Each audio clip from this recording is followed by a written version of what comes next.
대구 10월 항쟁이라는 46년의 공간에서 벌어진 일과 지금 2025년의 공간에서 벌어지는 일을 구구와 파시즘이라는 주제로 접근을 해서 작품을 함께 만들어 볼 생각이에요. 이게 법적인 걸 어떻게 문제 삼을 수 있는가? 지금 시간도 엄청 많이 지난 건데 그러면 상징적 의미가 좀 필요하잖아요. 그러니까 예루살렘의 아이만에서 그 뭐랄까 그 전범 재판에서 아이만이 사형을 받았거든요. 근데 사형을 근거 짓는 논증을 아렌트가 제공했는데 첫 번째는 그게 인류에 대한 범죄였다. 그러니까 인류에 대한 범죄라는 건 인간종 안에 특정한 인간종인 유대인을 죽인다는, 지구인의 관점에서는 지구에서의 한 종을 절멸시킬 수 있다는 얘기니까 인간 전체를 인간 전체를 절멸시킬 수 있다는 얘기가 되니 인류에 대한 공격이다. 그래서 이 사람의 사형은 정당하다. 이렇게 얘기를 했고, 두 번째는 좀 많이 알려진 거죠. 그러니까 그 아이만이 나는 사람 죽인 적도 없고 그냥 나는 위에서 명령한 대로 그 맡은 바 직책에 따라서 그 수용자들을 구금하는 시설을 잘 관리했을 뿐이다. 이런 이제 대답을 하니까 그 아렌트의 이제 답은 인간으로서 할 수 있는 능력 중에 이제 사유 능력을 사용하지 않았다. 그러니까 무사유, 사유하지 않음이 이 사람이 인간으로서의 자격을 스스로 상실한 거다라는 이제 주장을 했던 거죠. 그리고 세 번째가 이제 좀 약간 불확실한데, 인간 사회는 사회를 구성한 이유는 인간들이 다 다양하기 때문이에요. 얼굴도 다르고 이해관계도 다르고 자기가 놓여있는 존재론적인 관점으로 볼 때 위치도 다르고 하기 때문에 이 다름으로 인해서 발생하는 여러 그 갈등, 대결 이런 게 이제 발생하잖아요. 그러니까 그걸 해소하기 위해서 공론 영역, 공적 영역이라는 게 발생했고 거기서 정치가 벌어지게끔 사회가 구성되어 있는데 그 사회 구성원들의 다원성을 유대인 학살이라고 하는 행위에 동참함으로 인해서 사회가 구성될 수 있는 본질적 요소를 스스로 망가뜨린 거니까 이 사회로부터 추방해야 되는 논리가 성립되는 거죠. 이게 세 가지가 아렌트가 전범재판에서 제공했던 논리였거든요. 우리도 그렇게 접근하는 게 좋지 않을까. 워낙 멀리 떨어져 있는 사건이고 그 다음에 구체적인 어떤 범죄 행위를 입증하는 게 지금 중요한 게 아니라 그 사람이 갖고 있는 의미가 뭔지를, 그러니까 그 당시에 그 학살을 벌였던 혹은 진압을 하게 만들었던 그 상징적 의미를 이제 문제를 삼는 게 어떨까. 극우 파시즘이 우리한테 문제인가라고 하는 게 우리 공동체 내에서 한번 점검이 돼야 될 것 같고, 그 문제를 푸는데 10월 항쟁이 어떤 방식으로 연결될 수 있는지도 한번 점검이 돼야 될 것 같아요. 그 점검 이후에 이 고소장을 쓸지 누구에게 이걸 물어볼지 이게 좀 논의가 좀 더 현실적이 될 것 같거든요. 그걸 한번 짚어보면 어떨까 싶습니다. 처음에는 대구 10월 항쟁이 미 군정 아래에서 사람들이 너무나 그 기아에 시달렸어요. 그래서 어머니들이 이렇게 아이를 안고 나와서 기아 시위를 하는 데서 시작을 했는데, 그렇지 않아도 철도 파업이 크게 벌어지고 있던 판이고, 또 대구에는 실제 그런지 어쩐지 모르겠는데 전국에서 제일 좌파가 많았던 거예요. 그래서 제대로 권력을 잡을 수 있는 기반을 10월 항쟁을 통해서 사실은 만든 거죠. 군과 경찰과 서북청년단이라는 진압 조직을 통해서, 그리고 그 다음에 쭉 보도연맹이니 코발트 광산 학살이니 그 다음에 여순 사건, 제주 4.3 이렇게 이어가면서 확실하게 이제 기반을 잡았어요. 이승만 정권은. 그렇다면 지금 현재 상황과 연결될 수 있는 파시즘, 방금 말씀하신 파시즘과 그 부분이 대구 상황과 연결을 했을 때 어떻게 자리를 잡고 있을까? 고소장은 바로 현재에서 날리는, 과거에게 날리는 고소장이 되는 거예요. 그래서 시공간은 합쳐져 있는 걸로, 현재와 그 연결되어 있는 걸로.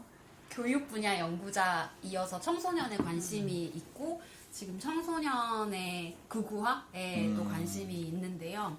한국 극우의 특징이라고 하는 것이 약간 민족주의적인 특징이 좀 덜 드러난다는 게 특징이기도 하잖아요.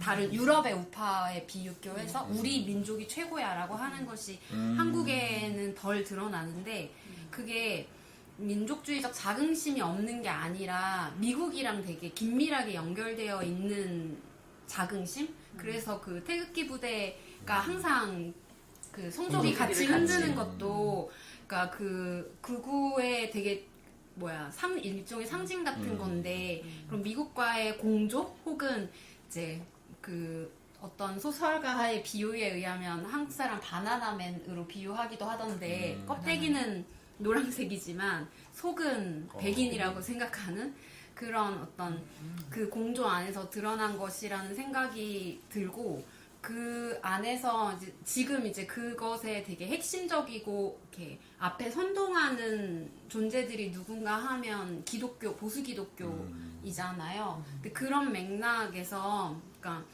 이 뭐랄까 그 과거의 문제를 우리가 제대로 해결하지 않고 지금 이렇게 이어져 오면서 현재의 어떤 한국의 극우라는 것이 그냥 누군가의 선동에 의해서 끌려가는 형태가 아니라 굉장히 이렇게 뭐랄까 내면화되어 있고 그리고 이것이 그러니까 굉장히 정치적인 하나의 세력이 되어 있고 그리고 그것을 드러내는 것에 부끄러움이 없는 지경에 이른 아까 이제 이승준 선생님 말씀해주셨던 그 아이만의 그 두 번째 그 지점, 그러니까 사유하지 않는 것 그것이 지금 되게 너무나도 자연스러운 상황이 된 것이 이 10월 항쟁으로부터 뿌리 그러니까 뭐 그 이전으로 올라갈 수도 있겠지만 그것과도 연결되어 있다라고 생각할 수 있지 않을까 이런 생각을 했어요. 그 서북청년단이라고 하는 그 사람들이 가지고 있는 정체성을 보면 미군과 연결되어 있고 그리고 이제 기독교랑 연결되어 있고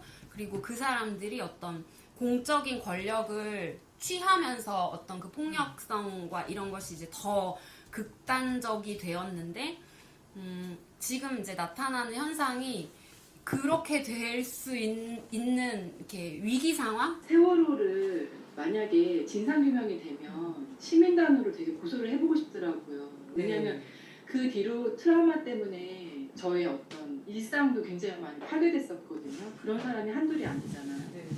지금 얘기를 들으면서 10월 항쟁이 전 잘 몰라요. 10월 항쟁에 대해서. 우리가 되게 민주주의적인 방식으로 이걸 구현해내서 뭔가 해결했었으면 그 다음은 없었을 거잖아요. 그래서 그 다음에 모든 사건들을 다 그 고소인단으로 포함시킬 수 있을 것 같아요. 그 지금 아이들 다 모를걸요?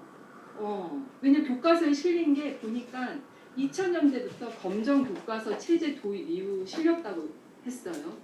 근데 교과서에 실었다고 해서 교사가 아이들 또 가르치지 않잖아요. 그렇게 그냥 넘어가잖아요. 한 줄씩으로. 그러면 기억나는데 제 국사 선생님도 고소할 수 있겠죠. 나한테 왜 그렇게 가르치지 않았냐 이런 식으로. 사실은 10월 항쟁의 문제를 파시즘과 연결해서 풀어간다라고 하는 게 저한테는 사실은 좀 그렇게 와닿지는 않았어요. 이거는 어떻게 보면 10월 항쟁에 대한 좀 더 깊은 연구가 있고 그리고 우리나라 파시즘의 어떤 뿌리를 지금 10월 항쟁에서 어떻게든 좀 찾아보려고 하는 시도라고도 좀 보이기도 하는데 그 어떤 뿌리를 그 안에서부터 규정하고 가지고 온다는 이 작업이 자칫 또 다른 위헌함을 또 낳지는 않을까? 오히려 우리 해석의 폭을 오히려 더 좁히고 우리가 보다 더 풍부하게 그리고 구체적인 현장에서 나눠야 될 이야기들을 거기로 어떻게 보면 좀 이렇게 몰아넣고 좀 오히려 단절시키는 것은 아닐까 이런 위험성도 좀 들기도 했습니다.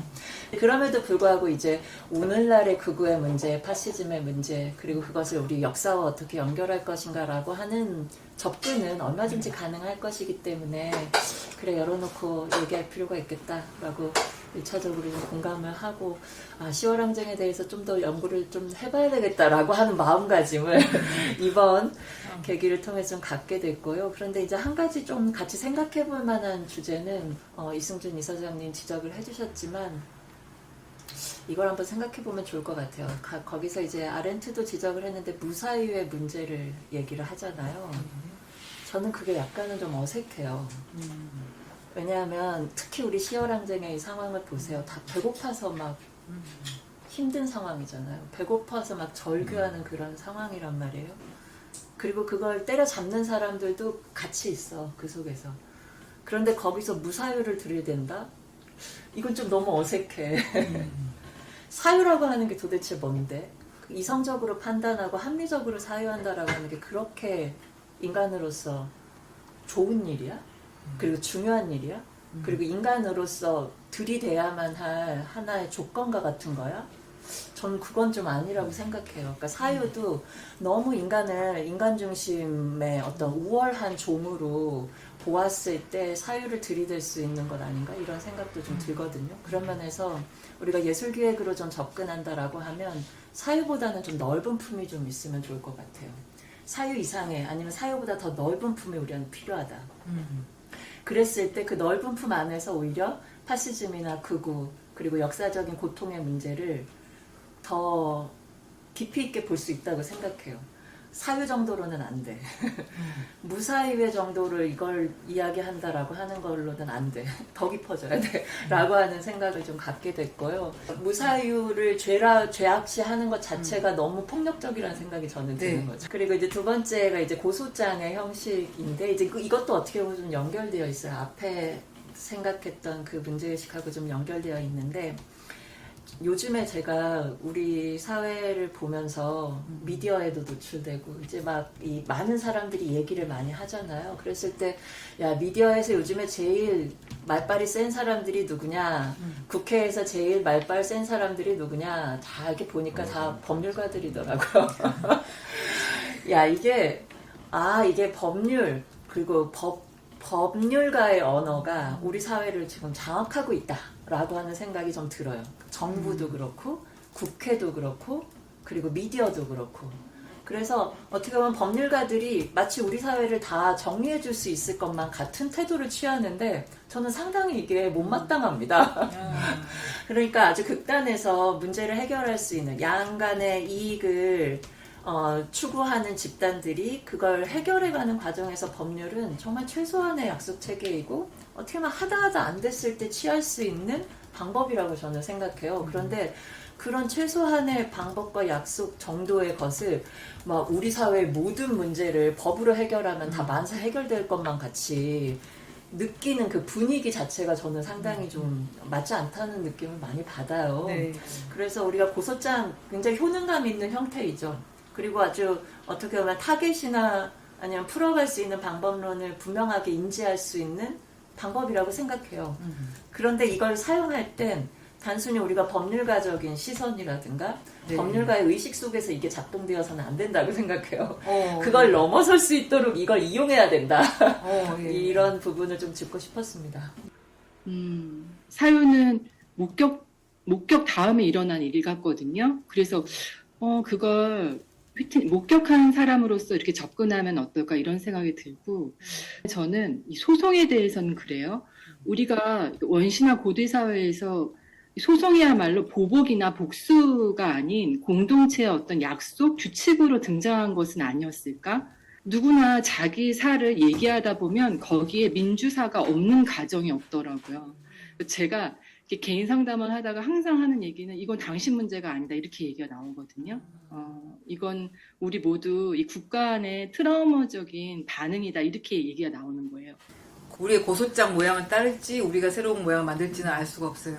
우리는 이 고소를 어딘가에 할 거예요. 네, 세상에다가 하든지 하늘에 하든지 땅에 하든지 모든 걸 지켜본 아까 그 목격자로서의 그 세상 모든 것에 할 것인지 범죄 사실, 법적 증거 그리고 목격이라든가 뭐 취지 이런 것들이 나와 있거든요. 사실은 근데 그런 것들 자체가 다 우리가 할 수 있는 작품이 될 거예요. 근데 거기에 목격자가 광범위한 목격자가 시대를 넘어서 그 인간 종을 넘어서 인간이 중심이 아닌 그 목격자가 등장을 했을 때 전혀 다른 이야기가 될 것 같습니다.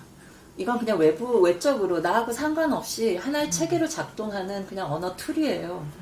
그런데 우리 실제적으로 우리 삶을 구동시키고 우리 삶을 더 질적으로 깊어지든 따뜻하게든 차갑든 만들어가는 건 진짜 약속이라고 생각하거든요.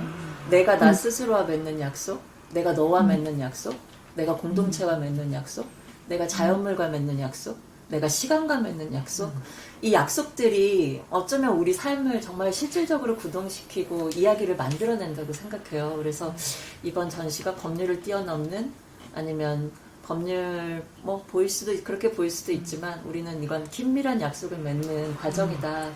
실질적 증거라기보다는 증인으로서 나 자신이 거기에 목록으로 들어갈 수 있는 게 아닐까라는 생각이 들어서 워크숍 형태로 하면 이 고소장을 계속 풍부하게 만들어 가는 과정이기도 하고 그 안에 참여하는 사람들이 증인으로서 증거가 되는 것이기도 하고 해서 혹시 그런 게 가능한지 이제 여쭙고 싶었고, 상호 간의 약속이나, 그러니까 약속의 형태가 되기 위해서는 사실 동등한 상태에서만 그 약속이라는 게 좀 의미 있게 만들어질 수 있고 작동할 수 있는데, 10월 항쟁, 지금 몇십 년이 지났는데도 여전히 해결되지 않는 이런 문제와, 그리고 그것과 연결되어 있는 이 문제에는 힘이 있는 사람과 없는 사람으로 위계가 나누어져 있고, 그런 측면에서 피해자 혹은 힘이 없는 존재들이 유일하게 기댈 수 있는 제도라는 것이 이제 어떤 법이라고 하는 것이라는 점에서 이제 법적인 접근이 의미가 있을 수 있을 것 같다는 생각이 들고, 그게 일종의 책임을 지우는 일, 사실은 고소를 하고 소장을 제출하고 이러는 게 우리 약속 다시 잘 이렇게 정합시다, 우리 다시 잘 살아봅시다 의 의미를 넘어서서 이 잘못된 문제 바로 잡고 사과 제대로 받고 진짜 사과해서 내가 마음이 풀리고 그 다음에 어떤 그 약속의 단계로 넘어갈 수 있지 않을까라는 생각이 들어서 이런 법률적 접근, 근데 사실 한국의 법이 이걸 포괄할 수 있지 않고 이런 내용을 담을 수는 없잖아요. 제가 이제 막 법 찾아보면서 뭘로 고소할 수 있을까? 모욕죄, 명예훼손 이 정도 수준밖에는 되지 않는 거예요. 그래서 실제로 어떤 처벌이라기보다는 진정한 진상규명과 사과와 이 재발의 방지에 대한 약속. 그래서 어쩌면 우리가 고소를 하는 그 피고소인은 정부도 포함될 수밖에 없겠다라는 생각들을 하게 되었고요. 법을 검사, 판사, 변호사가 독점하고 있는 시대여서 문제지, 법 자체를 다루는 것이 문제가 아닐 수도 있겠다는 생각이 들어요. 그러니까 예를 들면 이거를 민중들 혹은 풀뿌리 시민들이 우리도 법에 접근하겠어. 법은 전문가들의 고유한 독점의 영역이 아니고 우리도 법을 알고 있고 우리의 힘이 사실 헌법을 만든 근본적인 힘이었기 때문에 우리의 요구에 너네가 따르는 거지. 전문가들이 우리의 욕망과 요구가 있어서 그거를 실행하는 실무자들인 거지. 당신들이 우리를 지배하는 게 아니오. 이런 이제 선언이 될 수 있겠다는 생각이 들어서요. 그러니까 법은 시민들이 그걸 더 가득 채워가지고 전문가들만이 하지 않는 시민들로 법을 끌어오는 문제가 될 수 있겠다. 그런 생각이 하나 들어서 오히려 더 좋을 수도 있겠다. 그 대신 조건은 전문가들이 하던 방식으로의 형식이 아니라 다양한 언어로 접근할 수 있다거나 시민들의 아주 풀뿌리적인 요구를 법으로 담아낸다. 그러니까 예술적으로 접근하는 게 법과 예술을 연결시키는 게 그래서 유효할 것 같아. 우리는 법을 근본적으로 만들어내는 그 민주공화국에서 법을 근본적으로 만들어내는 사람들이기 때문에 그 표현 양식은 다양할 수 있다. 그리고 그 중에 한 형태가 예술적으로 표현되는 거다. 두 번째는 이것도 아까 임변dem하고 나랑 비슷한 생각이었는데 이게 파시즘인가?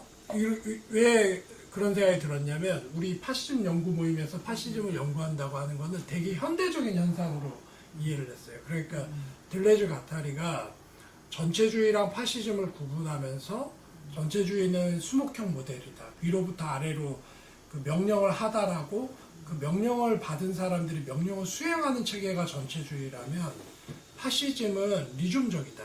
그러니까 대중들이 자발적으로 자기 욕망을 표현해서 그 표현된 힘이 결집되어 가지고, 그러니까 물론 이제 파시즘은 자기가 억압을 스스로 욕망한다. 이 오늘날의 파시스트들은 퀴어, 그 다음에 여성, 그 다음에 또 그러니까 종북이라고 호명하는데 아무튼 뭐 통일운동, 그 다음에 노동, 또 이주 이걸 쫙 연결시켜가지고 그냥 한 덩어리로 자기가 싸워야 되고 분쇄해야 될 적으로 상정을 하잖아요. 혐오의 대상으로 딱. 그러면 파시즘에 맞서는 사람은 그래 너네는 지금까지 대구에서도 그랬지만 빨갱이 이름을 붙이면서 소수화 시켜가지고 고립시키고 진압했지?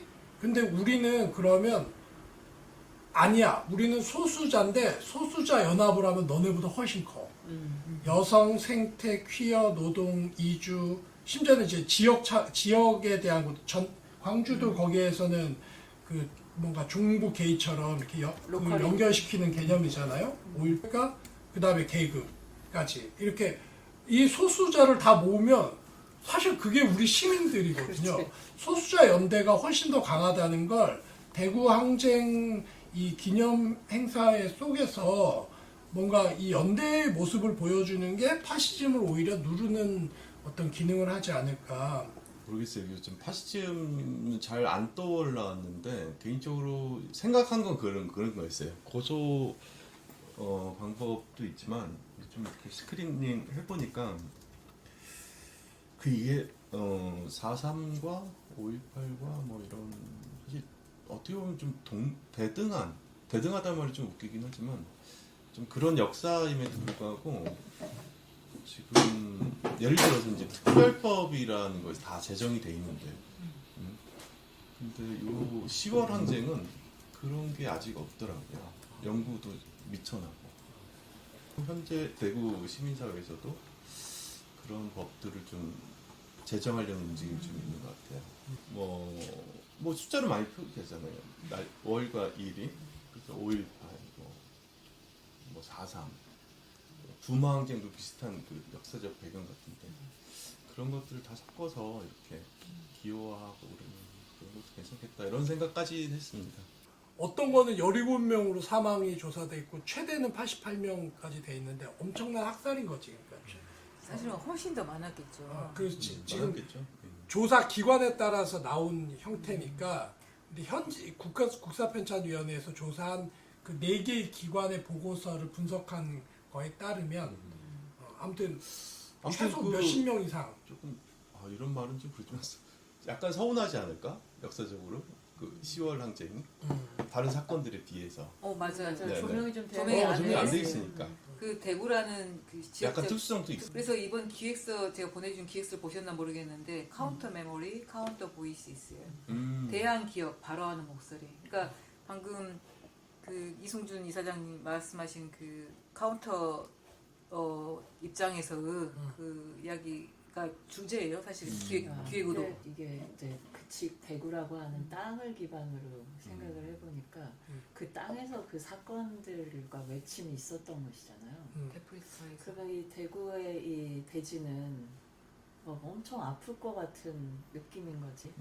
와, 내가 얘네들 진짜 막 어떻게든 이걸 버티려고 지금까지 잘 지켜왔는데 얘네들 알지도 못하고 이 무슨 일이 일어났는지 그리고 막 이거 사람들 아직도 못 잡아먹어서 막 안달이고 대구라는 땅의 입장에서는 어머니 돼지처럼 내가 너네들 진짜 어떻게든 잘 키워보려고 내가 진짜 지금까지 정말 힘들게 어떻게든 살아왔는데 니네 진짜 너무 이렇게 살면 안 된다 이런 말을 해줄 것 같기도 해.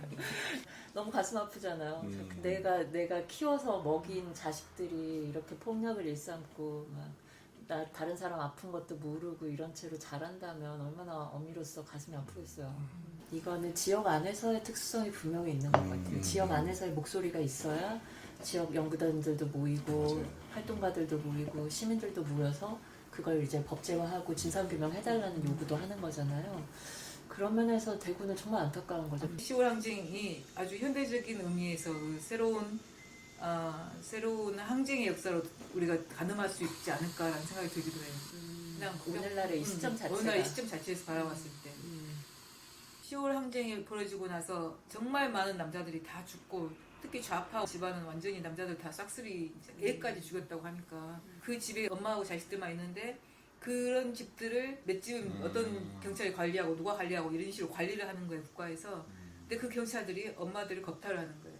자기 어머니는 많이 배우신 신여성이고 양반이시고 어쩌고 한데 어머니가 겁탈 당하는 소리를 옆방에서 어렸을 때 듣고 나중에 나이가 드니까 그 이제 마수가 자기한테 오는 거죠. 근데 엄마가 울면서 칼이나 총을 갖다 대면 그냥 옷을 벗어라. 아무리 뭐가 중요해도 목숨보다 뭐 하겠니? 목숨보다 중요하겠니? 해서 19살 때부터 본인도 계속 겁탈을 당하고 살고 집집마다 그렇게 살았다고.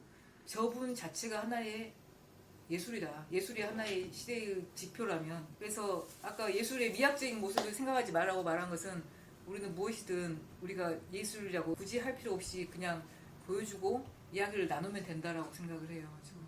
전쟁의 기업들을 나누어 가지는 과정? 이거 자체가 전시가 될 수 있겠네요. 우리의 전시의 형태라고 한다면.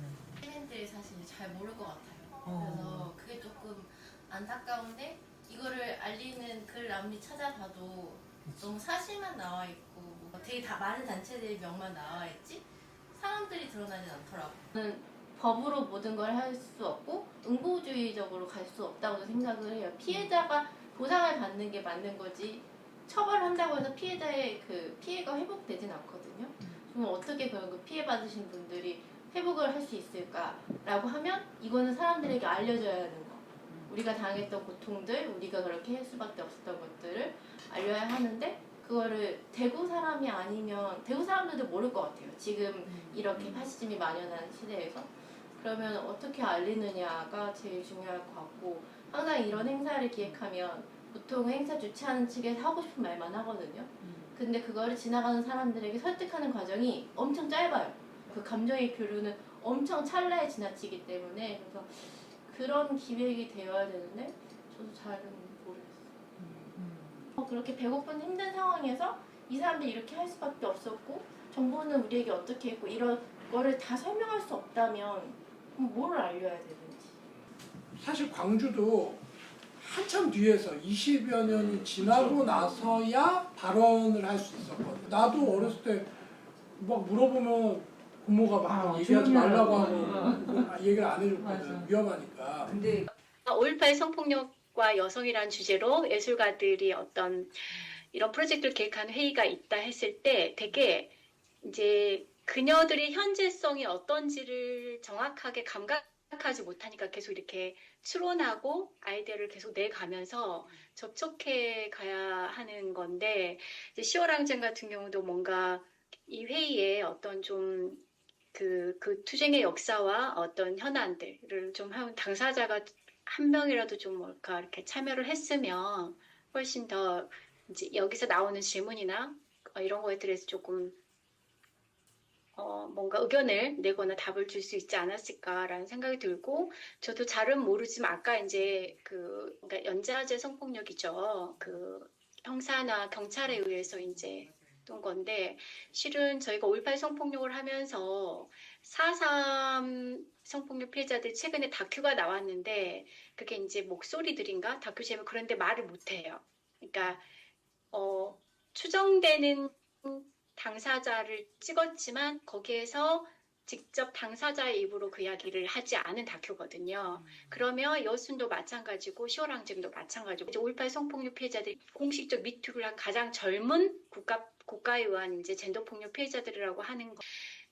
이게 당사자성이 이제 이렇게 연결이 접점이 된다라는 게 이게 굉장히 중요한. 그러면 이게 이제 46년에 있었는데 왜 이게 이렇게 알려지지 않고 뒤늦게 뭔가 이게 되고 특별법이나 이런 것들이 없고 이랬는가라는 거에 있어서 너무나 그 이유들을 잘 알고 계시는 실은 분이거든요. 지금 2기 진화위에서 10월 항쟁 관련한 분들이 이제 진상규명 되신 분도 있고 안 되신 분도 있고 진화위가 11월이 끝나는 걸로 알고 있고 그래서 진화위가 이제 3기가 지금 법이 국회에 올라가서 아직 통과되지 않고 이제 그 논쟁 중에 있는 걸로 알고 있는데 이제 그러면 왜 10월 항쟁은 진화위를 통해서 진상규명을 또 유족들이 국가 대상으로 손해배상 청구를 하는 다른 이런 형태로 갔을까, 특별법이 만들어지지 않고 그런 거에 대한 어떤 그 역사들이 있을 거라는 생각이 들고,